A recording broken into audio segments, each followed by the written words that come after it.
الله الرحمن الرحيم الصلاة والسلام على سيدنا محمد خاتم الأنبياء سيد المرسلين. As I promised, I want to conclude this with some thoughts on where we go from here, the future. As you know, we want this to be a pioneering effort of the American Muslim community that will bring all the faithful together, the same spirit that Robin has talked about.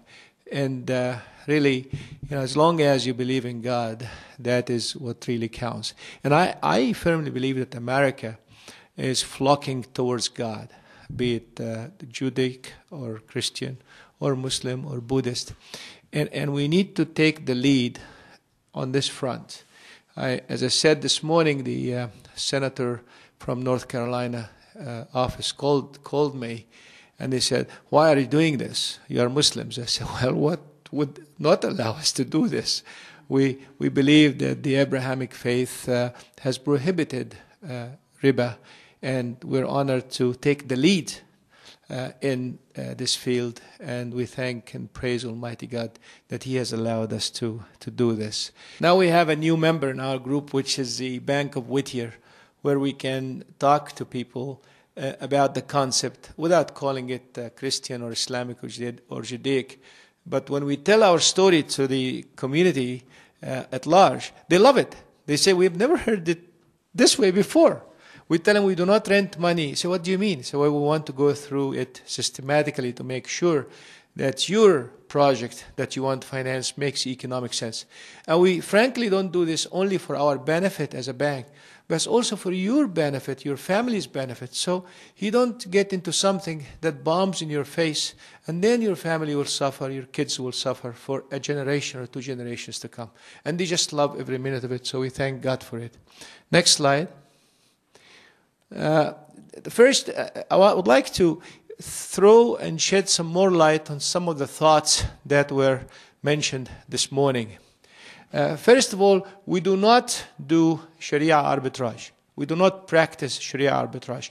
If you remember what was said this morning, that if you can find a product that costs $5 and you dress it up to make it look Islamic and sell it for $6, then you will make the difference, which is $1, and that's Sharia arbitrage. And unfortunately, many of the so-called Islamic banks have been practicing things. I've had the honor of arbitrating, of evaluating, and of reviewing contracts that are supposed to be Islamic in many Muslim countries, from Malaysia to Singapore to Turkey to Kuwait to Saudi Arabia. And essentially, this is what's going on. What you do, you take the word interest out, replace it with profit or service charge, and the contract is the same. As a matter of fact, there's a competitor that came upon us over the last 2 years, and of course, they go through a great details to make it look Islamic. But then when you read in the fine print, it says, when we go to court, this contract will be treated as a financial contract. I say, why do you have to pay all of this money to say that? Why don't you say it up front and tell people about it? We do not practice Sharia arbitrage. Now, first of all, we do not advertise our Sharia board. Some companies say, well, my Sharia board is Sheikh such and Sheikh such and Sheikh such. And they end up, unfortunately, demeaning and paying no respect for the scholars who are supposed to be respected and held in high esteem and high regard. So they use them as a sales tool. And in the process, they not only tarnish the scholars, they tarnish the faith itself. The second thing is we are willing to go to any scholar. Like some of our customers call us and say, "Can you please send me a copy of the fatwa? Or can you please send me a copy of the jurisprudence?" And we say, "Sorry, we don't practice there." Why? Are you hiding? No, we do not hide. We share fatwa and jurisprudence with scholars who understand how to handle it in the proper way.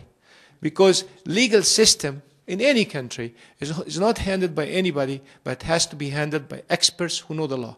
I remember when I got in touch with Sheikh Muhammad Adam Sheikh, when he was in Maryland. You remember Sheikh Muhammad Ali? We had lengthy discussions on the phone.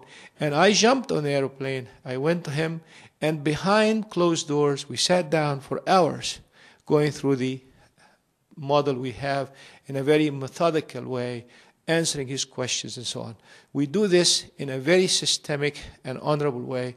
We do not take it out to the streets because, again, it provides no respect to what we're doing. And we do not use scholars to market our services.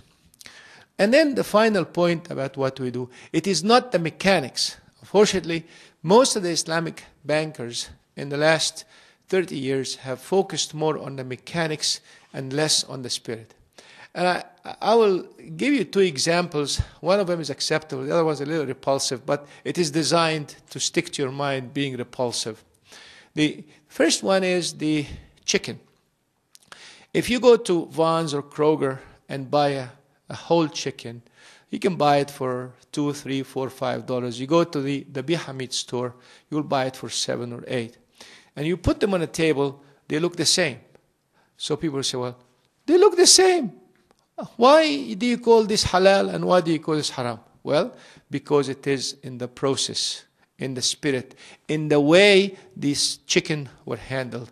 One has been going through a lot of systemic procedures that made it halal, and the other one was not handled this way. The second one is the difference between zina, or fornication and adultery, and marriage. Mechanically, it is the same. But legally, Islamically, and in any faith, it is different. Because, the difference is the code of getting together to become a husband and a wife. So the mechanics, I like to use the terminology used by the Clinton campaign. It is the economy stupid. So I always go to conferences and say, well, it's not the mechanics stupid, it is the spirit. The spirit is we need to focus more on how to wisely use the money, how to wisely invest our resources. It is not to catch up with the next door neighbor who moved to a $2 million home. It is not to catch up with the lady next door who bought a Mercedes. It's not to catch up with the person next door who went to Neiman Marcus and bought this and that. It is living within your means. And this is what our parents taught us. Live within your means. And this is what Margaret Thatcher said. We live within our means, we pay our taxes, and we respect the police force. Three different simple ones that are the rules of living since a very long time ago. So we are willing to invest our time to educate. Sometimes some of us sit on the phone for 2 hours. Luckily, I own 2 phones, a Nextel phone. All incoming calls are free. And I think Nextel is very unhappy about that. But we spend a lot of hours on that. And I also discovered that AT&T offers an unlimited in and out for $99 a month. And with the bad service of AT&T, I'm still sticking to it because we really get to use it very extensively. So we're willing to invest our time. As a matter of fact, it takes us much more time to do one financing deal. Probably at least 5 times as much as anybody else. Because you call Wells Fargo or even the competition, say, well, how much is the monthly payment? Well, boom, boom, boom, boom, so much. How did you know? Oh, we're renting you. We just agreed that the rent is going to be equal to the interest rate. And we say, how can that happen? How can you do that? It doesn't work this way, because this is called hiyal, or tricks, as Dr. Al-Gamal said this morning. And then we do not subscribe to the marketing campaigns. Now, if there's a company, it used to be called Commercial Credit. I'm sure Robin knows Commercial Credit very well. Now it's called City Financial to make it look very attractive. Now, I know how they train their officers. Don't quote me on that. But they tell their officers, we do not sell interest rates. You do not go out and tell people that the interest rate is 10% or 9% or 8%. We sell monthly payments. So a poor Latino man who is trying to raise his family, has no medical insurance, goes out to buy a truck so it can help him in his gardening work every week. They don't tell him that we're charging you 20%, sometimes 25%. I'm sure you investigated them. 25%. They don't do that. They say, all you need to do, just come to me, I'll finance the truck for you. charge 25%. But they don't tell him that. They tell him in very, very fine print, because they have to abide by the regulation Z, which is the disclosure of the implied interest rate. But they tell him, pay me $100 a month. And guess what? That $100 a month is equal to 25%. We don't do that. We have full disclosure, because it is not only the relationship between us and the customer, it is not the relationship between us and the United States government, but it is us and a much higher authority that we will be answering to. Regardless what your faith is, Christian, Judaic, Buddhist, and so on, you have a higher authority that you'll be answering to on the day of judgment. Next slide, please. Then I would like to tell you that if the Muslims are being attacked by the likes of Franklin Graham and Pat Roberts and so on, this is not the first time. So don't feel down, all right? It has happened before. And it will happen in the future. So don't feel down. وَلَا تَهْنُوا وَلَا تَحْزَنُوا وَأَنْتُمُ الْأَعْلَوْنَ إِن كُنتُم مُؤْمِنِينَ. Don't feel down if you get to be attacked, because God's willing, you will prevail if and only if you believe in Almighty God, if and only if you uplift the values of Almighty God. After World War II, the foreign minister of the British government addressing the parliament shortly after World War II, and this is a quotation from the quotation books. He said, "We must put an end to anything which brings about any Islamic unity between the sons of the Muslims.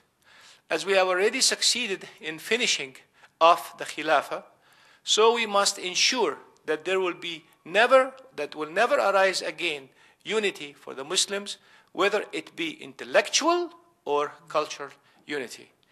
This is a far-reaching, amazing statement, which is historically documented. Lord Curzon is the man who made the statement, and he made it on the 24th of July, 1924. And then he said, "The situation now is that Turkey is dead and will never rise again, because we have destroyed its moral strength, the Khilafah, and destroyed Islam." And of course, these sounds keep cyclically coming back over and over again, which is fine. I'm just repeating it not to make you feel threatened, not to make you feel sour, but to make you feel compassionate. Because regardless of these kinds of statements, the goodness of human beings always prevails. Next slide. This is a conceptual drawing of the rise and fall of the La Riba system. And I've asked a professor in Turkey to put some numbers to it. He loved the idea, and he's putting some historic numbers to it. As you know, since money was discovered, I think I'm running out of battery. Since money has been discovered in the year 2500 before Christ, the Christian era, of course, riba, which is the renting of money, has flourished until 700 AD, when the Islamic concept started flourishing, trade started taking hold, and of course the riba-free system started going up, until the demise of the Khilafah in 1920, after the Sèvres Agreement in France broke it up. And as a matter of fact, if you look at history, the bank that was in charge of the dismantling of the whole system was called the Osmanli Bank. Osmanli Bank, it's a very nice name, very attractive, but the Osmanli Bank was the bank that actually divided all the old members of the empire, including Bulgaria and Hungary and so on and so forth, and paid the money back. As a matter of fact, until today, Turkey is paying monthly payments to many of these countries in repatriation for what happened in World War I. Of course, the riba-free system declined big time, and in lieu of this came out the riba system. The time difference between the development of the riba system and the riba system is about 600 years.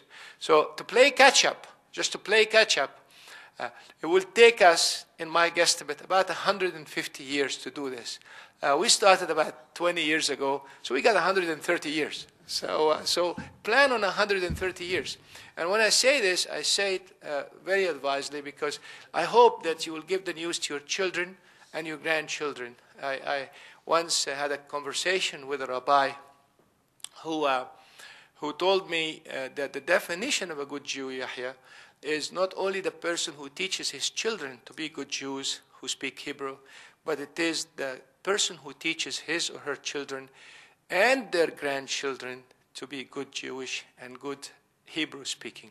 Why? Because then the link and the continuity will keep going on. And that's why we urge you to please not only take care of your children, but of your grandchildren. And the only way of getting grandchildren while your age is young as a grandfather is to encourage your children to finish their school as soon as possible, get married as soon as possible, and have children as soon as possible, inshallah. Right, Iqbal? Get Nida to get married fast, right? Inshallah. Next slide. Now, here is the problem, and that's the currency devaluation. And this is as of June 30th, 1998, the very well-known Asian currency crisis, because of which we gave the Lifetime Achievement Award to His Excellency Mahathir Mohamad, and last night to the man who really is the brain behind all of this, Mr. Yaqub. The currency in Indonesia, overnight, within a month, Indonesia's currency went down 75%, Malaysia's currency 36%, Thailand 48%, and more now, of course, Philippines 36%, and it went on and on. Next slide. And this is Turkey, which I talked about before lunch, and how your dollar buying 108,000, and just overnight it buys 1.5 million. The same number, the same currency, everything is the same.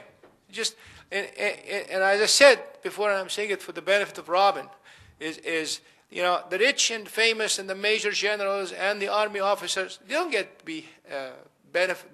be hurt with this. It is the poor, it is the farmers and the workers who don't know even what a dollar is.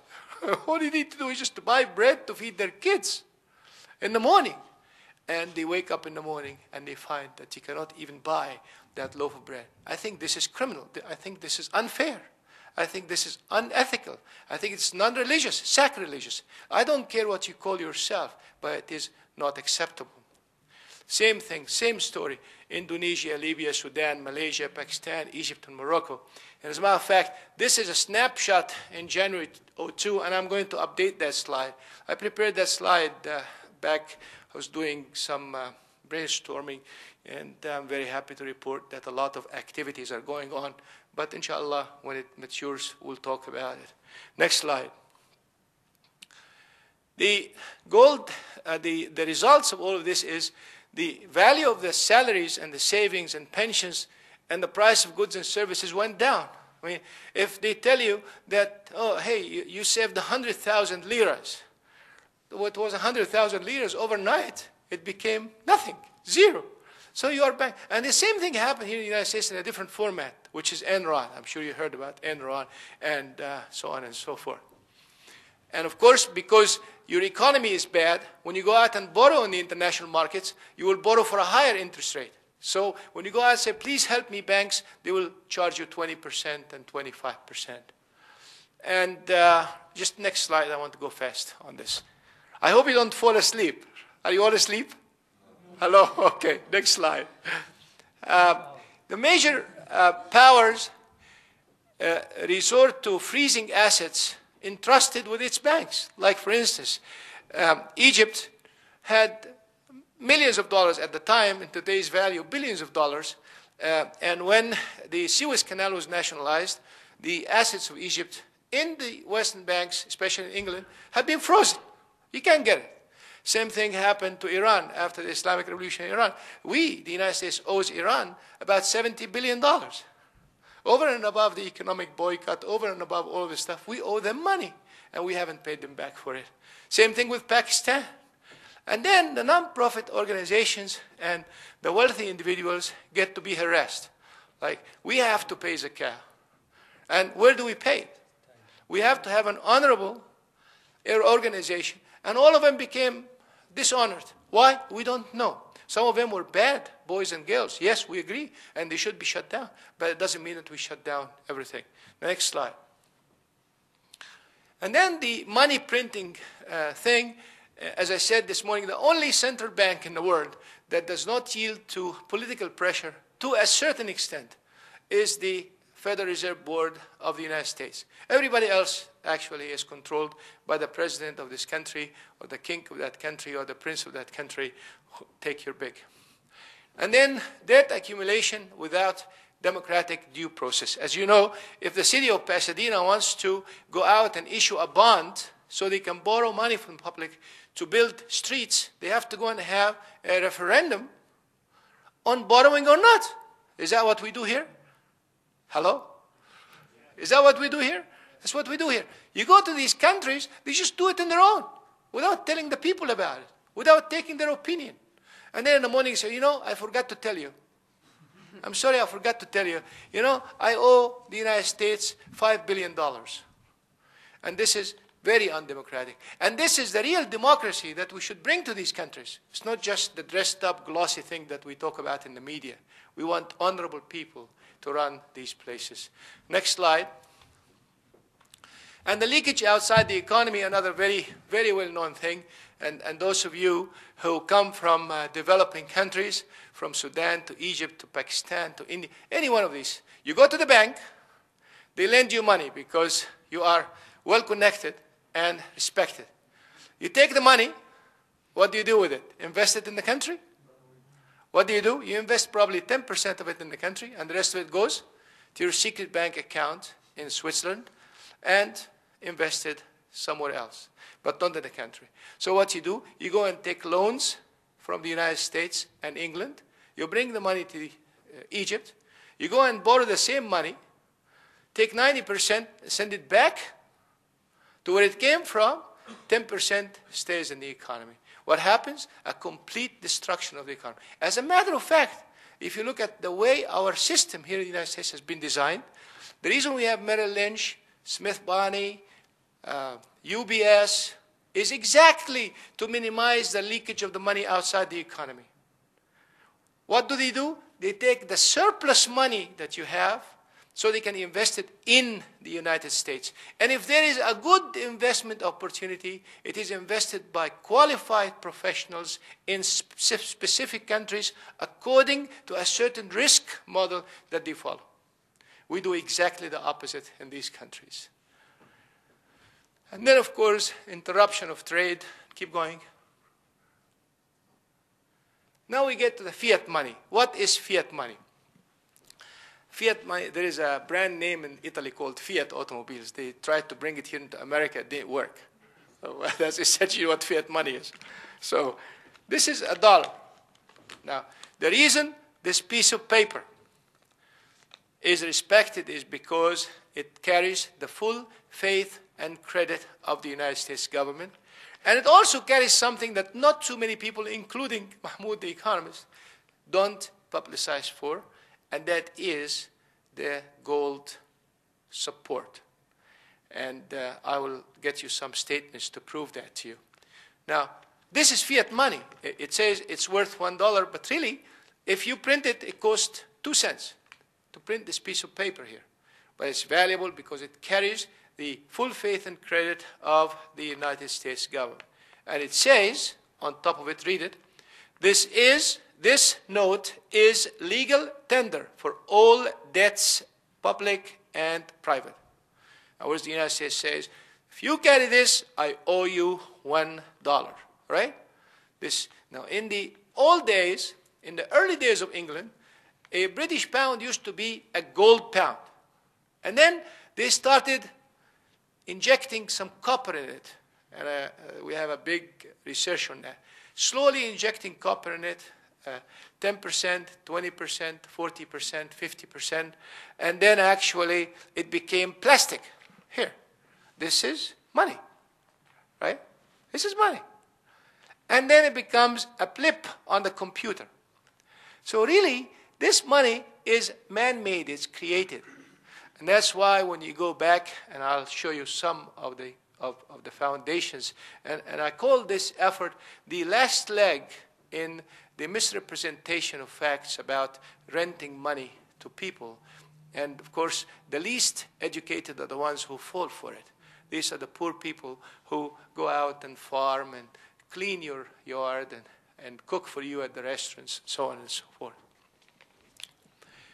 So paper money was first used by, let me get to you. According to Webster's New World Dictionary, fiat money is currency made legal by fiat. Fiat means sanction, and neither backed by nor necessarily convertible into gold or silver. In other words, if you go and exchange, it doesn't have to be converted into gold or silver.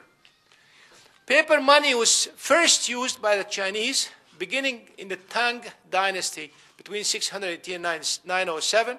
And during the Ming Dynasty, 1300 AD, the Chinese placed the emperor's seal and signature of the treasury on a crude piece of paper made from mulberry bark.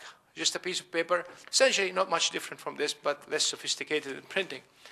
And then in the first United States Depression that happened between 1819 and 1821, fiat money was used in the states of Tennessee, Kentucky, Illinois, and Missouri, but was quickly abandoned because of the danger of using such currency. Next slide. In times of government weakness and instability, like in times of wars, no one will accept paper currency because of the promise of the government has no value. I'm sure all of you have seen pictures of Hitler time during World War II, 1945-48, carrying a huge container of money to buy one loaf of bread. Because the piece of paper says, well, I owe you this amount of money, but if the government is not, well, that just happened in Saddam Hussein's Iraq. The currency, same way, had no value because whoever signed it is not there or even not trusted to meet that fiat promise. Now here is Mr. Greenspan, I'll call him Uncle Greenspan, the chairman of the United States Federal Reserve Board. On May 20th, 1999, he made the following statement to the House Banking Committee soon after the United Kingdom announced that it is decided to sell part of its gold reserves. The United Kingdom made an announcement to sell part of its gold reserves, and he was asked, are we going to do the same? He said no. Here's a statement every economist should read very carefully, because when Greenspan talks, he just doesn't talk too much, and every word is weighed, looked at 100 times before it's put out. He said, gold still represents the ultimate form of payment in the world. So gold still used by us as the ultimate form of payment, despite the fact of all the efforts to sell to the rest of the world the idea, oh, gold is not important, get out of it. It's all the economy, the big countries, and so on and so forth. Next slide. I call this the final leg to remove riba from our lives. The Islamic monetary laws are based entirely on the bimetallic reference point. Bimetallic means gold and silver. The La Riba laws stipulate that measurements of zakah or tithe, of marriage dowry, if you pay your wife as a dowry, and hudud, compensation, payments, and other forms of trade, all were revealed in the Holy Quran and in the Sunnah using gold and silver. وَالَّذِينَ يَكْنِزُونَ الذَّهَبَ وَالْفِضَّةَ وَلَا يُنْفِقُونَها فِي سَبِيلِ اللَّهِ فَبَشِّرْهُمْ بِعَذَابٍ أَلِيمٍ. And those who amass gold and silver, people translate it as just gold and silver. No, it is currency, the currency used at the time, gold and silver. And it is an Islamic obligation to use the gold and silver bimetallic system. I believe, and of course, this is being researched by very distinguished fuqaha to get the foundation of it, that the bimetallic system is a duty that not only for the Muslims, but for all the Abrahamic faith. Then we can have something that is a reference point that is created by Almighty God, not by man. The gold dinar and the silver dirham, which actually gold and silver, they were used as money, Gold was used as money well into the 20th century and for at least 2 centuries before. Most bonds, including government bonds, were called gold bonds. As a matter of fact, until today, the British bonds are called the gilts. And the gilts, why are called gilts? Because they are bonds that were supported by gold, but they still carried the name gilts.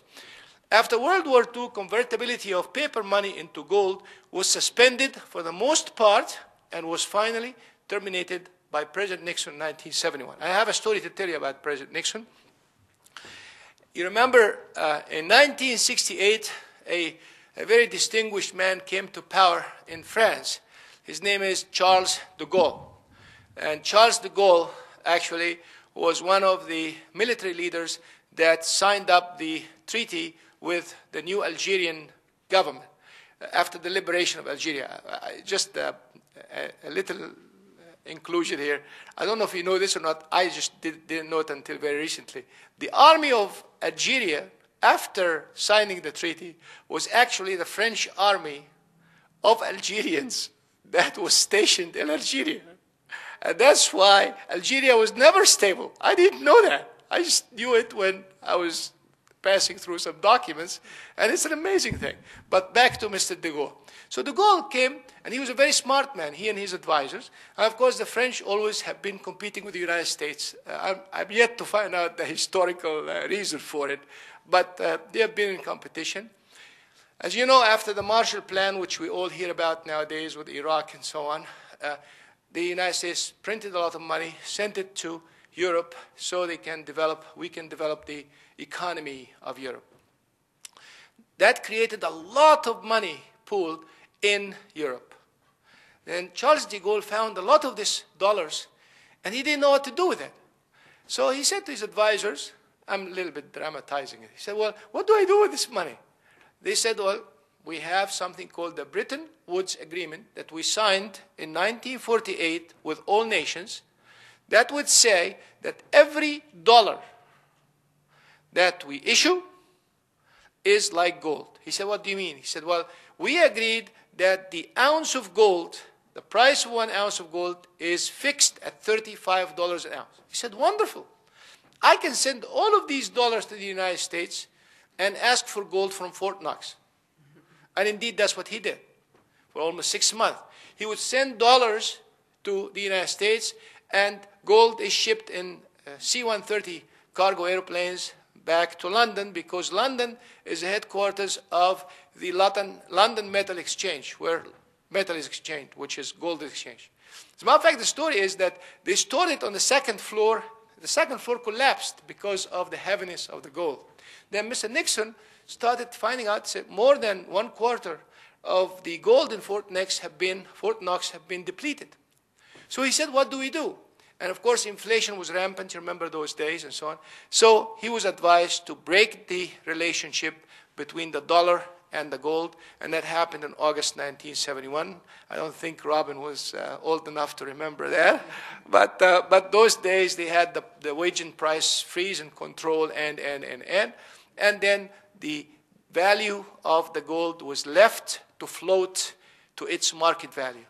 It went as high as $120 at the time, and it kept going up and up. And so, next slide. So I'm going to tell you quickly what I did here. I said, if we ask ourselves how many barrels of oil I can buy for every ounce of gold. In other words, suppose I'm buying oil now with gold. Now, in 1967, gold was $35 an ounce, right? And oil was selling for how much? $2.50 a barrel. You divide 35 by $2, you have about 16 barrels of oil for every ounce of gold. Am I clear on that? Hello? I see people falling asleep. Right? Have I cleared that? You're buying 16 barrels of oil for every ounce of gold. Now, if you look at the numbers today, if you buy it with gold, you're buying today 2 barrels of oil for every ounce of gold. Real numbers. That means the effective value of a barrel of oil, had we fixed the relationship between gold and the dollar, is almost $200 a barrel of oil. And this is very dangerous. And this is why what's happening is happening. And I'll tell you why. Next slide. This is the price of oil actually with the current dollar value fluctuating, right? I mean, the dollar is left to the gold is left to fluctuate up and down, and you will see that it ranged between $10 barrels of oil per ounce of gold to 30 barrels of oil per ounce of gold. Now, which means that you're buying a lot of oil for an ounce of gold. Now, look at this. When did the Iran-Iraq war end? 1989, right? 1989, the Iran-Iraq war ended, and then Mr. Hussein, a stooge of the CIA, actually we made Saddam Hussein, if you don't know, we made the guy, and I was once invited to Cal State San Bernardino to make a presentation about that. I said, well, nobody even have respect for Saddam Hussein, before or after. He was a no entity. Ask the 2 million Egyptians that used to work in Iraq, and he just put them on an airplane, dumped them back to Egypt without even a penny of their savings all these years. And he will tell you who he is. Everybody knows. Ask the Iranians who Saddam Hussein is. Saddam Hussein killed 1.2 million Iranians. And by the way, the chemical weapons that we complain about, we gave Saddam Hussein the chemical weapons, and they were first used against 120,000 Iranians who are still crippled until today. But of course, Iranians are not important. They are no entity, right? Now, we always are weeping. And by the way, the first ones to use chemical weapons in that area were the British, and they used it in 1920 against the Iraqis in Basra. And you read the Financial Times 2 years ago in July, and you'll know that the British were the first to use chemical weapons. So you look at that. So what they did, the Kuwaitis and the Saudis agreed to increase oil production so they can depress the price of oil.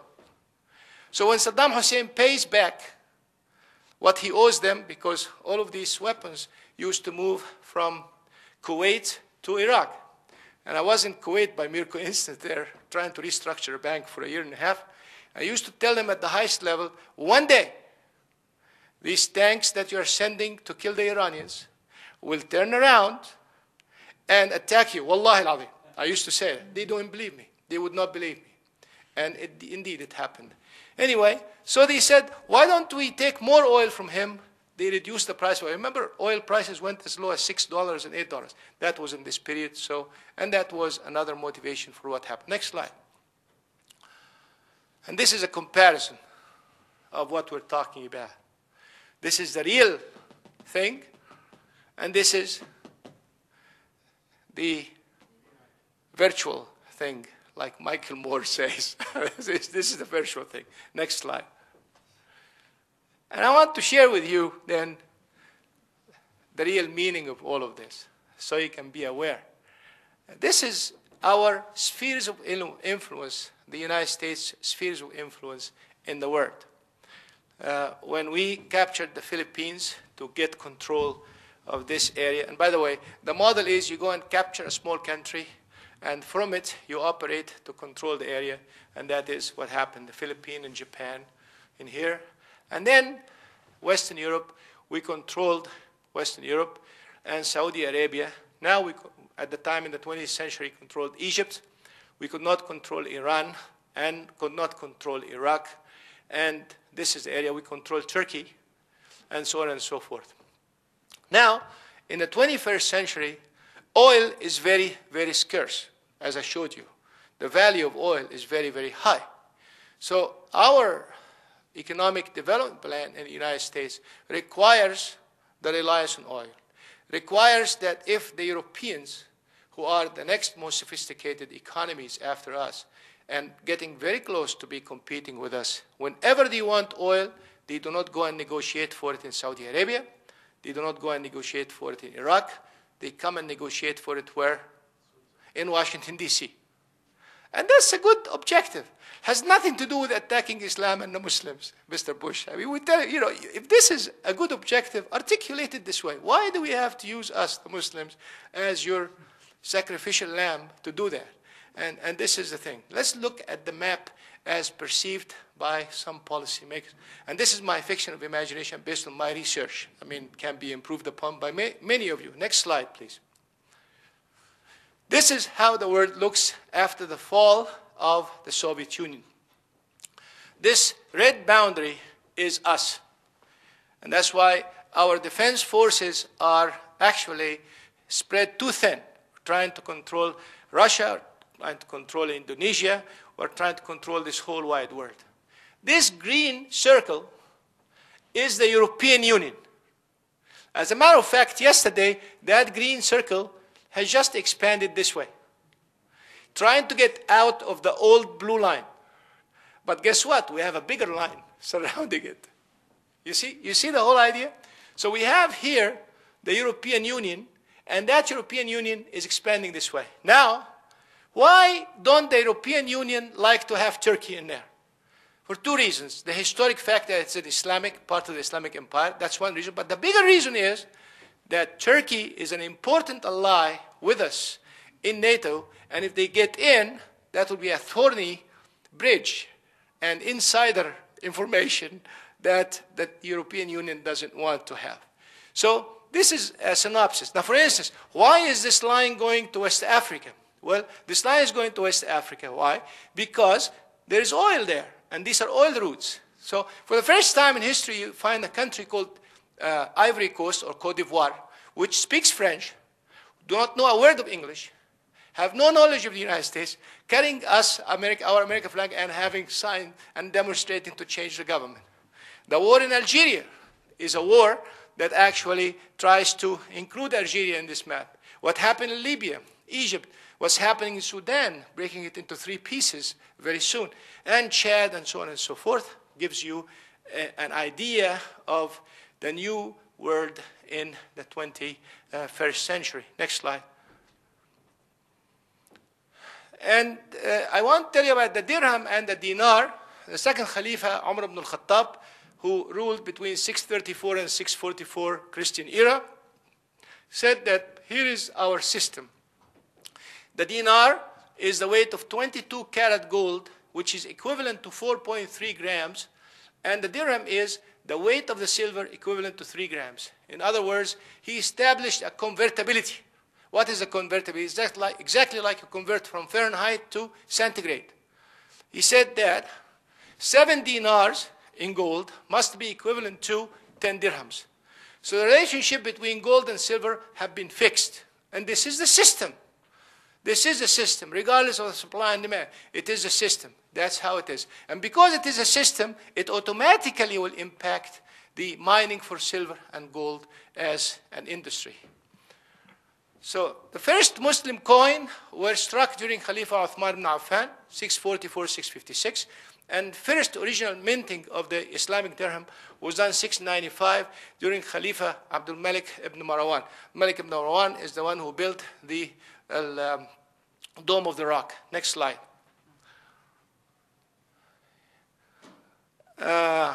Keep going. Keep going. Next slide. Next slide. The center of gold trading in London is London, actually.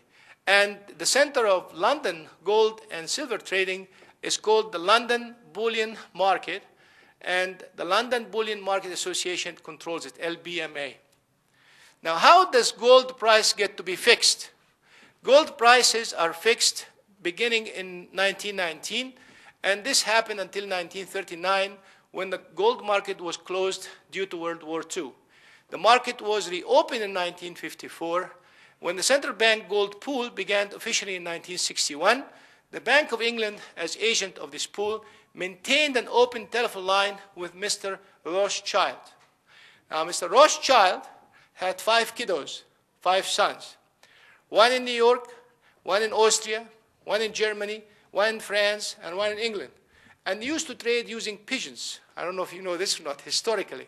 They used to do what you're doing with telexes and email and facsimile And of course, SWIFT, for those people who are doing money exchanges, money transfers, used to do it with pigeons in the past. And Rothschild, during the morning fixing, there was yet an afternoon fixing afterwards, and the objective was to fix the price of gold at $35 an ounce within 1% band, plus or minus. Next slide. These are the members of the gold price fixing: Standard Chartered Bank, Deutsche Bank, Rothschild, Republic Bank, and HSBC. Rothschild just withdrew out of this. I don't know if you read about it or not, because they said we cannot make money on gold anymore, because it became a speculative commodity. It's not a reference point anymore, and they lost money on it. So next slide. Next slide. I don't want to tell you about the Rothschild family. You can read about it. Next slide. Next slide. This is what we're hoping to do in La Riba, inshallah. We have La Riba here. We have La Riba here in the Arabic-speaking world. We have La Riba in Kazakhstan. And I hope, inshallah, we have Europe and Asia soon. Thank you very much. And أقول قولي هذا وأستغفر الله لي ولكم. والسلام عليكم ورحمة الله.